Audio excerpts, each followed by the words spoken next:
Okay, here we go. We're going live. Welcome. You're the introducer. I am the introducer. Yeah, so go for it. Well, we still have, I think, 30 seconds left. No, we're live right now. Yeah, I know, but before 7 o'clock. So that way, Oh, well. you know, it's kind of like starting a service beforehand and not everybody's there and then they miss out. So you don't want that. No, but it's... I mean, we've got just a couple more seconds. But well, it is good to be here. Yeah. I don't know who's with us just yet, but it is good to be here. And I've got to figure out how to follow along here. So if you guys make comments, I can see them. What does this say? Sorry, I have to be able to read through the bottom of my glasses. You to comment on your followers discussion, only comment restrict. Wow. Okay, well, that's interesting. Okay, so well, it's 7 o'clock, so we'll get started. You go right ahead. So sounds good. I'd like to welcome you all here. Oh, sorry about that. That's kind of cool. Okay, so welcome to our very first Marriage Unplugged. My name is Glen Morden. I'm one of the pastors that serves at Crossway Fox Valley Church, Crossway Chapel, Fox Valley Church. It's in North Aurora. And so that's me. This is my wife. Hi. Marci Morden. And we're here because, well, we just want to share some stuff with you that's made a huge impact in our own marriage and our own lives. And so marriage is one of those things. Now, it's called Marriage Unplugged. Now, what does that mean? And it's a unique title for me. I'm a musician. I've spent a lot of time studying music and doing music and thinking about unplugged. I get what marriage is. Marriage is this union between male and a female that God's ordained. And I get that it's a commitment and it's a covenantal relationship. But why unplugged? What's so special about this word unplugged? And I think for me, it's kind of like this unvarnished, not produced, not highly produced event. That's not what we're trying. And you could tell probably by our intro already. I mean, we are not famous TV personalities. We're about as don't know how to act when we're being filmed. Little things like that. But yeah, we just want to have maybe a slower tempo, more thoughtful approach, just listening intently for those chord progressions if they're there. You know, that's kind of the acoustic feel. You know, it's slow enough to understand the lyrics and just time to maybe appreciate the vocals. And so as a listening ear musically, that's an acoustic set and an unplugged set. So I hope that you'll find this time refreshing. I hope that you find this time really beneficial. We're earthy folks. I mean, I don't know. Is that a good way of saying it? Yeah, down to earth, real. You know, we're not trying to amplify ourselves up. If anything, we want to amplify the Lord. And so that's really our focus during this time. We honor marriage. The marriage commitment is something that we value, and it's really, really important. And we just want to encourage you to that end. So as I said before, my name is Glen Morden. I have pastored for, I don't know, I want to say 20 years off and on. There was a couple of years there where I was doing nothing. But I've been a chaplain at Wayside Cross Ministries, and now I'm on pastoral staff at Crossway Chapel, Fox Valley. So why don't you just kind of share, Marci, how we met? Would that be a good way to start out here? Oh, well, should I tell a little bit about myself? Please do. Okay. Yes. So I've followed you around to various places, mostly in California, but lately here in Illinois. It's kind of a neat place to be. See 4 seasons, which is really cool. Thankfully, summer is on its way. And my favorite season is summer. So I have 5 kids, have 4 at home, and I've spent most of my married life homeschooling and momming and learning how to wife. So, yeah, it's a little bit about me. Yeah. We moved over here to Illinois from California. It was about 7 years ago. And so I taught high school for 7 years in San Diego and South Tahoe and Sacramento. That's where we met. Mm-hmm. And just pastored churches in Orangevale, California, and Patterson, California, and we moved out here to Batavia. So anyhow, it's been quite a ride. So quite a ride. We can share the story of how we met. Yeah, we could. It's kind of fun. Yeah, okay. So you want me to tell the story, or do you? Well, you can start. I'll jump in and. Okay. So bits here I was a reasonably proficient trumpet player, and I was teaching high school in Sacramento, and I was gigging a lot. I was playing a lot all over the place, and I had gotten a gig to play on New Year's Eve in Reno for a Frank Sinatra impersonator. I thought this would be just a fun gig, it'd be fun to go out to it. And I went down to Palm Springs where my parents live, and I was like, well, I don't know. I just started going to this new church. I was like sensing that the Lord really wanted me to be at church on New Year's Eve. And so I called up the guy who had organized the players. I said, look, I really need to be at church on New Year's Eve. He's like, oh, okay, sure. So I went to church instead. And I came into the hall. It was a swing dance night. There was swing dance and then worship to bring in the new year. For people in their 20s. Yeah, it was like college career thing. So I thought this would be a great evening. I walked in and I looked across the room and I was like, there's a really attractive woman right over there. I'd like to meet her. And so I think I brought your friend over and started talking with her, trying to get you somehow to come on over. Yeah. And so I had gone to this event at church somewhat reluctantly because I didn't really enjoy hanging out with the singles group. And so I went with my friend, but I did not dress up, and I kind of had a grumpy attitude. And so it's kind of, that's how I met Glenn. I was a little bit on the chip on my shoulder kind of attitude. And we started talking. I remember it was really funny because we were talking about how musicians have either a larger part of their brain or something. Mm-hmm. And I don't know what compelled you, but I think you got me in a headlock or something, trying to wrestle me around, try to find this special. Anyway, trying to just be maybe as annoying as possible, right? And so then the swing dance started up, and we just started swing dancing. And we didn't know that there were these unwritten rules that you weren't supposed to dance with only one person all night. You were supposed to mix it up. I ended up dancing with Marci all night. And it was really fun. We laughed all night. Yeah. It was great.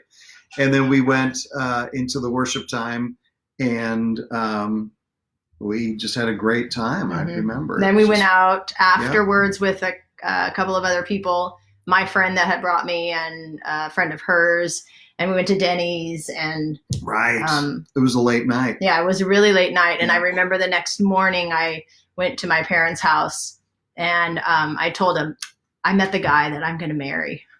Yeah. So then it was 6 months. 6 months. You proposed at when we had been dating for 6 months. Yeah. Which we broke up. He broke up with me for a little bit in there. That's maybe another story for another time. That's a whole nother. Yeah. But anyway, so at 6 months we got engaged, and then we were planning to get married like maybe the following summer. We got engaged in June and thought maybe we'd get married the following summer. But circumstances would have it that my parents were getting ready to go to Ireland or Yeah, Wales or yeah, something. They were going to be gone yeah. for like a year or more or something. And they said, we're not coming back for the wedding. Mm-hmm. So I said, well, I really want them there. Let's get married before they go, which meant then we needed to get married Right. 3 months after we got engaged. So we did the hurry up yeah. wedding. But fortunately, all the music had been written and prepared.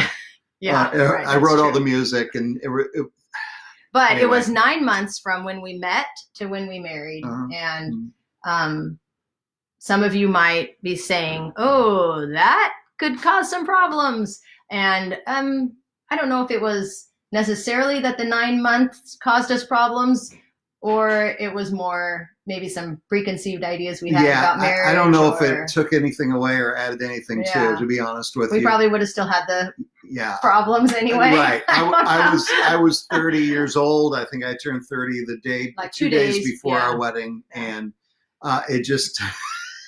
just who we are, and just the way it is.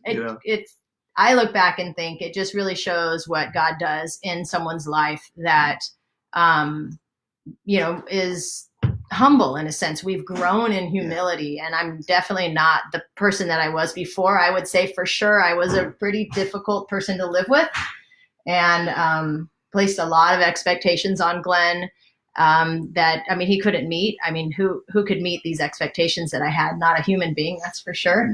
And I had to learn to love Glenn better and communicate better. And I think we're going to talk about. We kind of limped along for about 15 years in our marriage, and I had pastored different churches, and finished my master's of divinity. It took me 10 years during that time. So I was studying. I just threw myself into the work. Anyway, I'm responsible for that, but there was a lot of things that I did not care for in the marriage.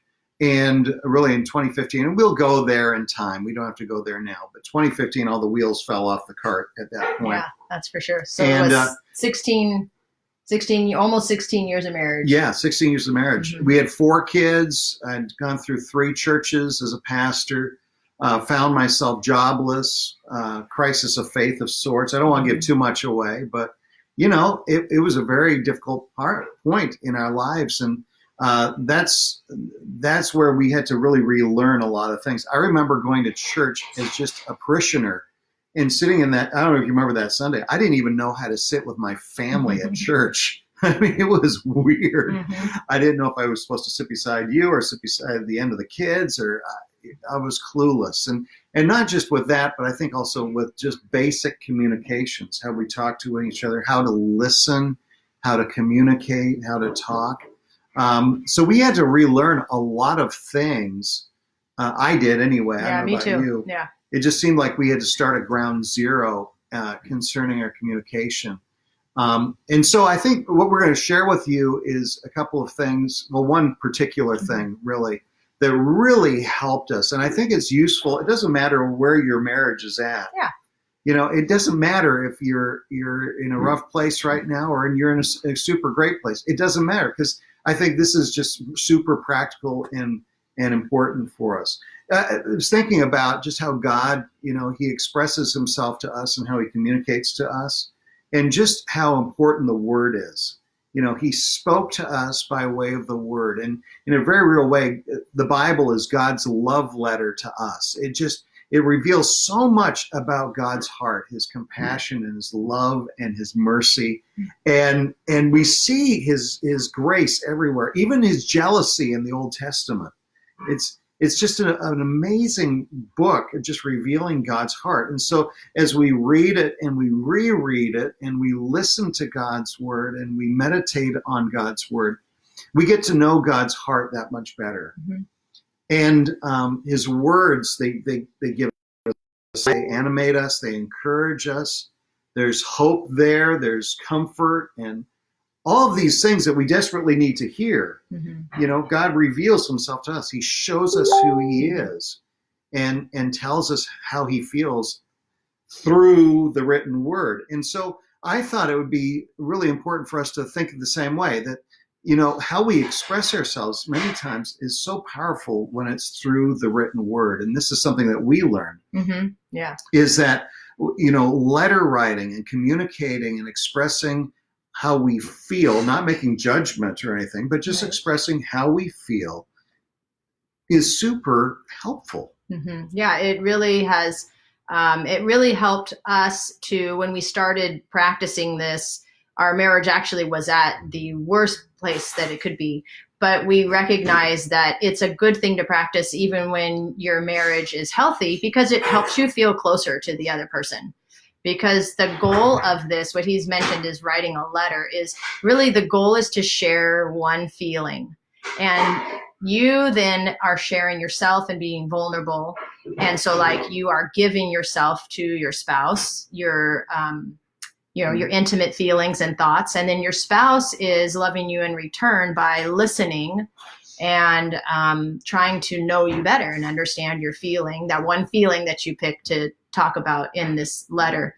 It's funny. And just thinking, just as far as what faith is about, right? Faith, a Christian faith is a follower of Christ. Colossians 3:12 and 13. It says specifically, put on then as God's chosen ones who are holy and beloved, right? Put on compassionate hearts, kindness, humility, meekness, patience, bearing with one another. Mm-hmm. And when you're writing and you're expressing yourself, and then you're also receiving that, and you're trying to enter into another person's emotion, that's exactly what you're doing. And that's exactly what we're called to do as followers of Jesus. Mm-hmm. And so now that's a whole other subject there too. If you're not a follower of Jesus, we could talk about that as well. But I think as Christ followers, as disciples of Christ, this is a really important aspect in marital relationships. Mm-hmm. Yeah, it definitely brings harmony too. Yeah. When you are having that mindset to be compassionate and bearing with one another. And as a guy, sometimes I have real trouble. Well, it's hard for me to articulate how I feel sometimes. Yeah.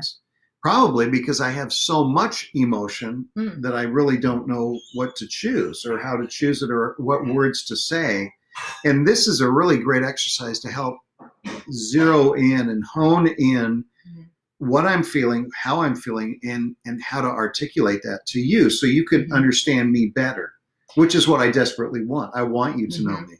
And I wanted Glenn to know me too. And when things really kind of fell apart, hey, Don, was part of the way that one of the ways that I communicate with Glenn is I would just kind of dump all my thoughts and all my feelings. And it was overwhelming, because it's like, which one is the most important? And Glenn's like, I don't know which one to respond to. So this helped me it makes me slow down and think, okay, what is the one thing that I really want him to understand? What's the one thing I really want to share? And it's also taught me too to kind of do that judging, which one make the priority, which things are most important. And it's also taught me how to hold on to those things that I do want to talk about, and then let go of the things that I determine aren't really that important. Yeah. So in this exercise, it's really important not to use it as a means of expressing your discontent with things. You don't want to be negative. You don't want to be critical. You don't want to accuse. You don't want to be argumentative. You just want to share how you're feeling, mm-hmm. and not how you triggered me to feel this mm-hmm. way. Right. Yeah, it's sharing a feeling versus opening up, let's discuss this problem. It isn't that. It's sharing the feeling, and then describing that feeling, all for the sake of your spouse understanding you better. Yeah. So a lot of it is speaking the truth in love as far as how you feel, where your emotional state is on a certain area. So we can kind of connect in that way, in an authentic, truthful way. So here's the challenge for you, and I'll repeat this challenge too at the end, but wouldn't it be a special thing for you and your spouse to write and express through letter writing this week? It doesn't have to be necessarily perfect. We'll model this to you as well. But just using a notebook, for 10 minutes, and it's good to set the timer because sometimes you can get a little crazy, right? Yeah, definitely. 10 minutes worth of letter writing is plenty. Yeah. So just spend 10 minutes and write. And we'll kind of maybe model a couple things for you. And then spend 20 minutes with your spouse, 10 minutes reading and interacting with your spouse, and then 10 minutes you switch it around and it's the other person that gets to read and ask questions. Mm-hmm. And so it's just really healthy. So we're only challenging you to spend 30 minutes on your marriage a day this week. I think that's doable. It's just so that's part of it. So let's talk about, really, there are a couple things. First of all, you need to pick a question to write on. So like it could be, a simple question would be, what was the biggest feeling you had for the day? Which is the question that's what I wrote on. Is that? Yeah, that's what I wrote. Good. Yes, yeah. So that's the question we picked to model tonight. What is the biggest feeling you had for today? And then once you have that topic, you have that question, what was the biggest emotion of the day? That's when you just start writing, and you just want to keep that pen or pencil moving, and you write honestly and sincerely, with care and tenderness, of course, towards your spouse, but you just concentrate on your emotions. You concentrate on your thoughts and your feelings, and in trying to describe what that biggest emotion was for that day. Some ways to describe the emotion can be like you name it, of course, mm-hmm. and then just keep talking about that one emotion. You might find you want to branch out to other ones. Oh, this, led to me feeling this, but try to just keep it as one. And you can use things like a scale of 1 to 10. On a scale of 1 to 10, I felt this emotion. You can use memories that you have of your own and then describe that memory. This is how it's the same feeling I had when such and such. It can be describing a memory that you share with your spouse, or maybe even something your spouse told you about from their life. Just, you can use colors. Yeah, that's what I was going to talk about. Texture feelings. You can use, anything that sounds, music. Right.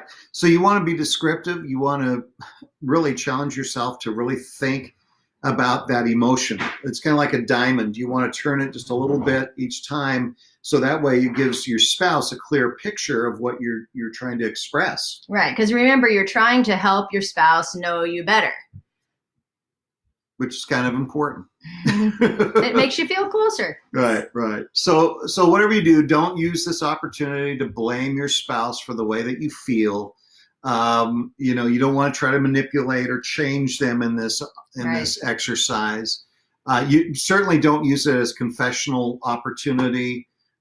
Anything that'll add a negative emotional aspect to this. Now, however, we can talk about negative emotions. Your emotional. Exactly. Yes. You can talk about how you feel. If you had an emotion, you felt abandoned, you felt angry, you felt left out, unloved, whatever it is, you can talk about those. We just want to. Well, that's expert level, I think, isn't it? Well, I think you just want to avoid, like you said, blaming or trying to change or trying to manipulate.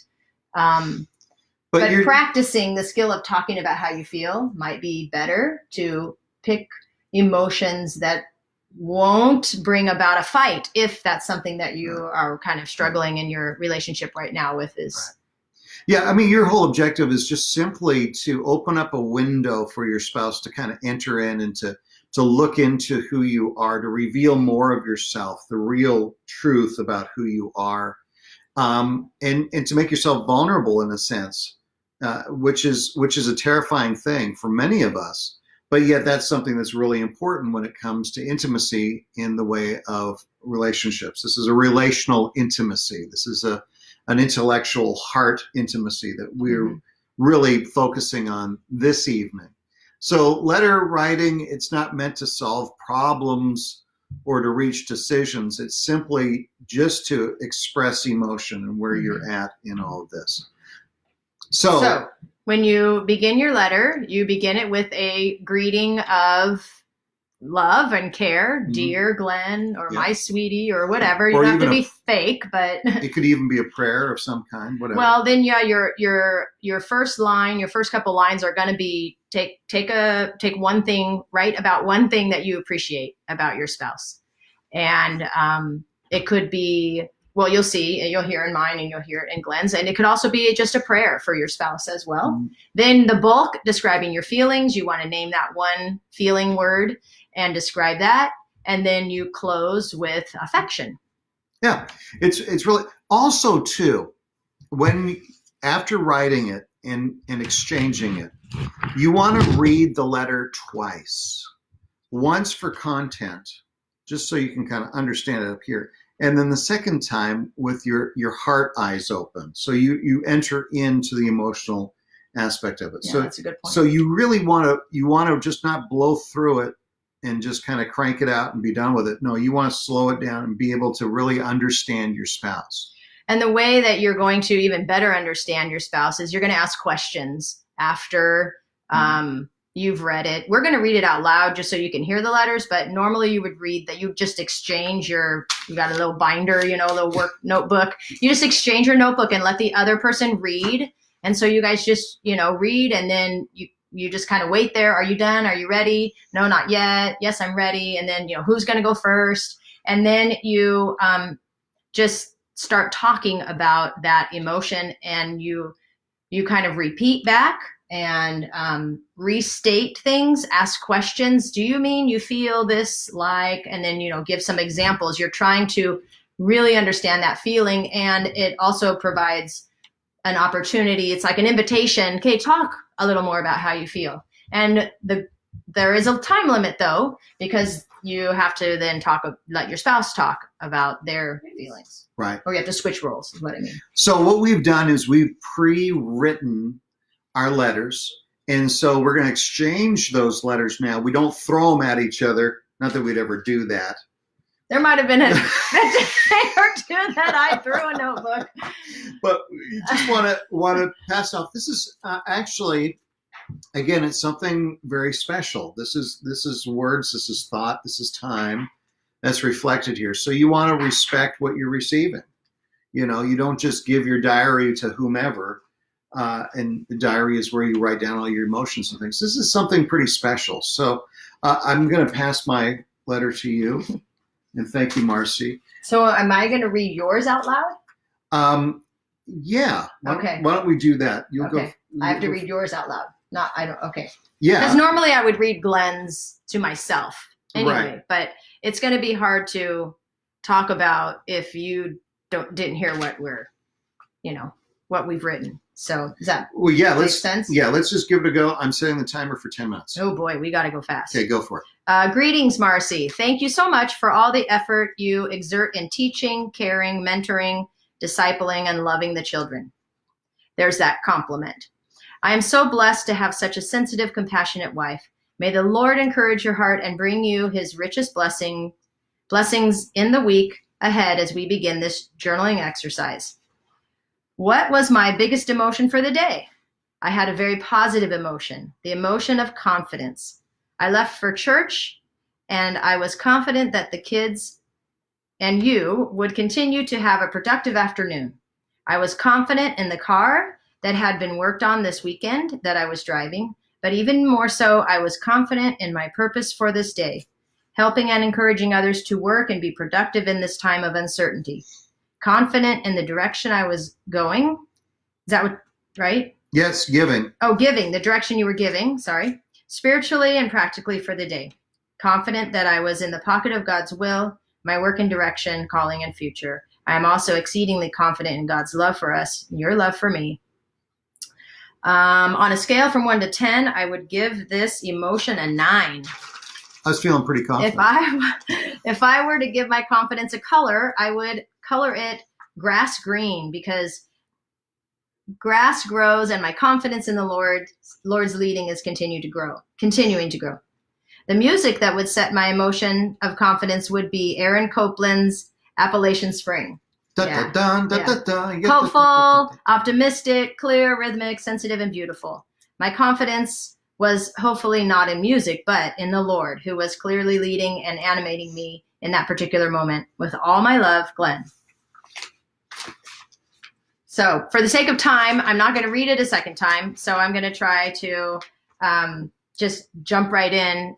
And thank you very much for that compliment. I really appreciate that. Thank you. It's from my heart, babe. Thanks. Yeah. So your feeling of confidence was big. It was a 9. It was a very big feeling. Yes. And I know you've had many things that you've been working on, like the car, and you had some things related to church. You've been giving direction around here and have had a little bit of pushback at times. So your confident feeling is it sustained? Well, I'm even with everything? A little bit of the pushback.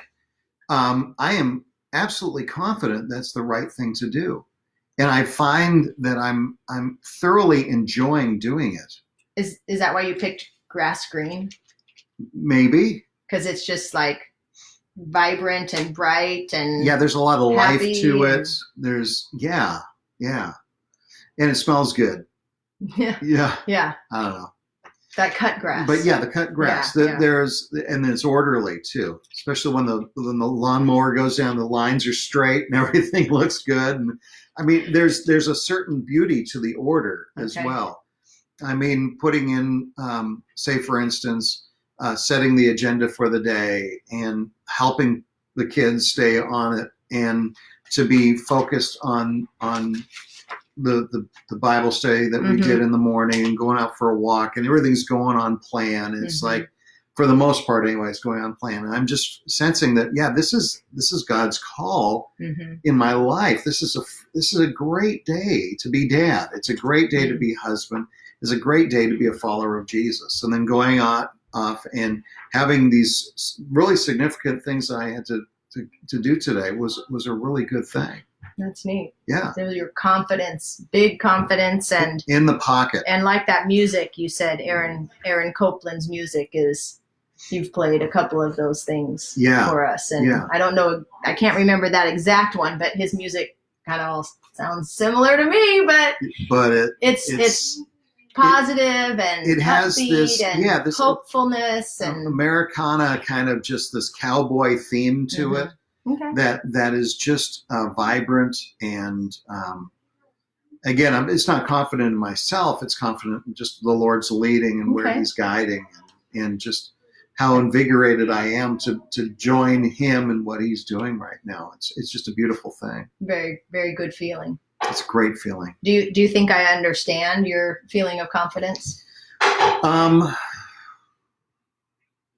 I don't think you quite understand the level of how it makes me feel so great. A 9 is pretty big. Especially, when you consider that I'm not fighting you for power and position and I'm feeling really confident in the pocket with teaching the kids and instructing the kids. And it's just a really good feeling. So does it feel sort of like when you need something to be on a firm foundation and then it sets on there and it's just like nothing, it's not like teeter-totter, wobbling, oh no, it might fall. It's like set, it could stay there forever. That kind of confidence?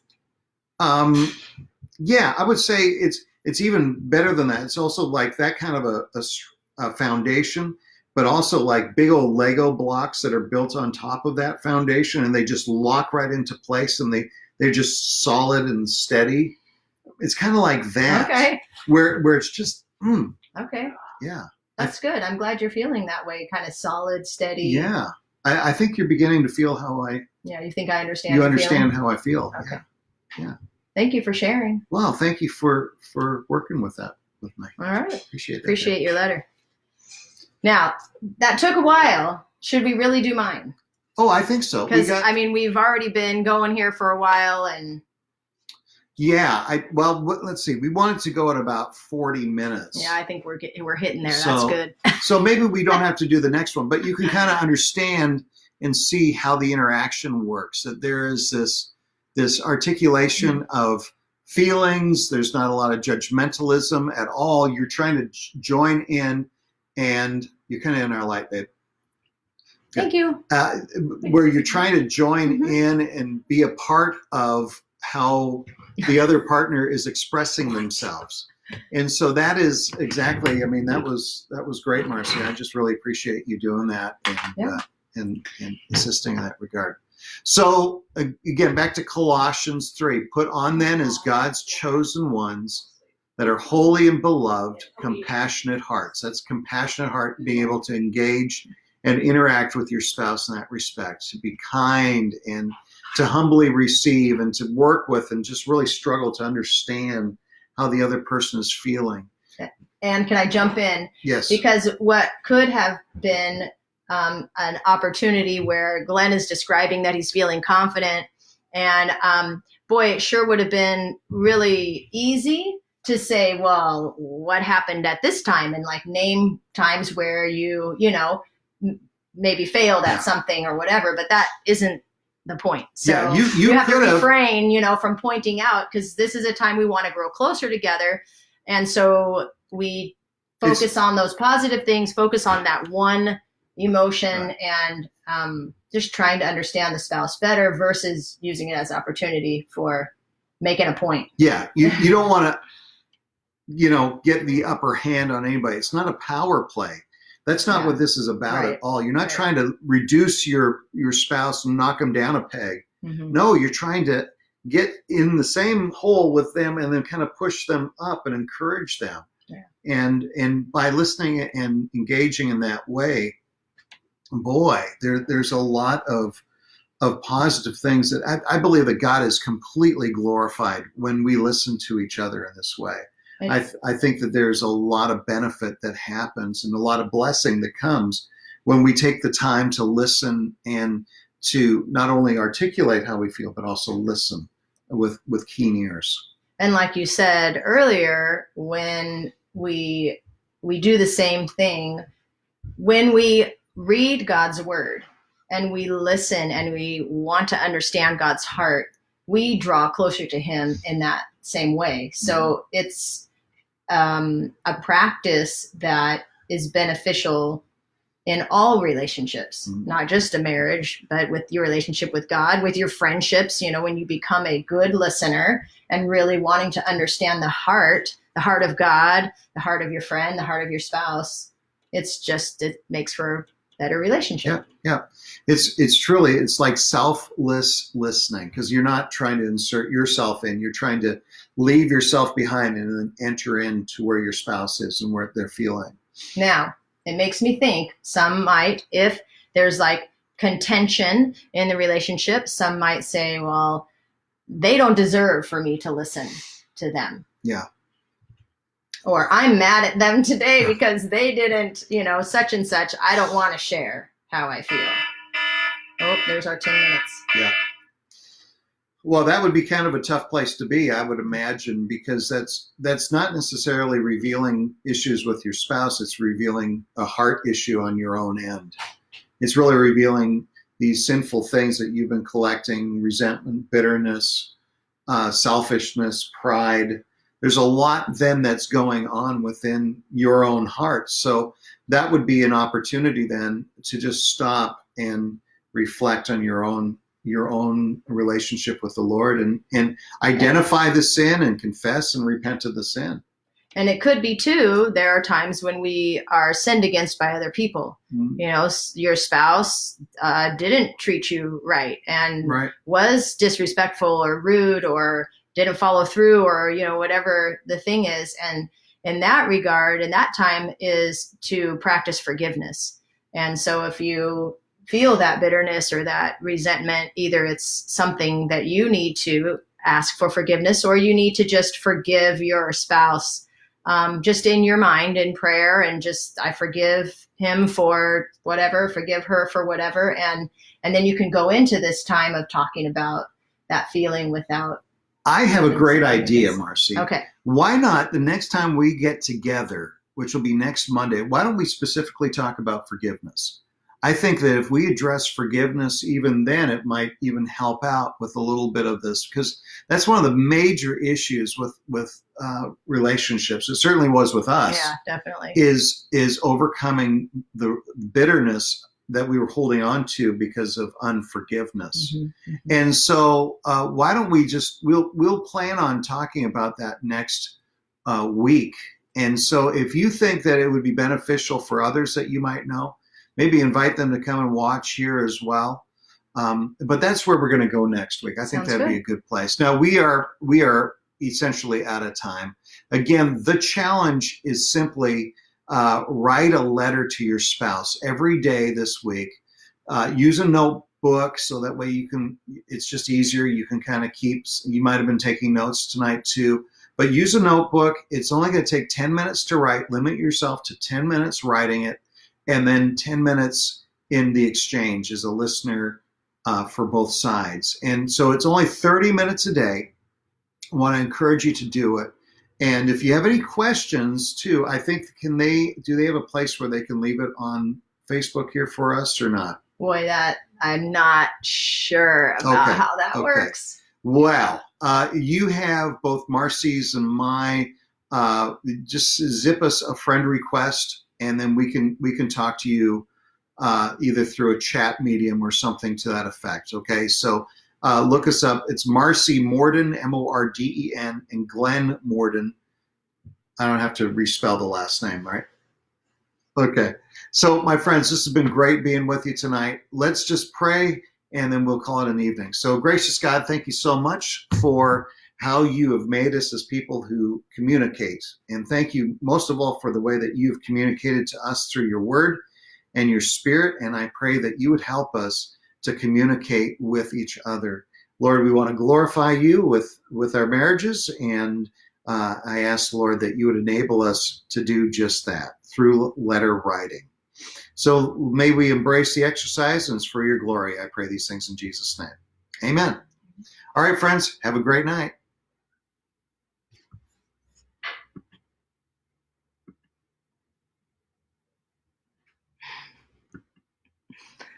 It's not stopping.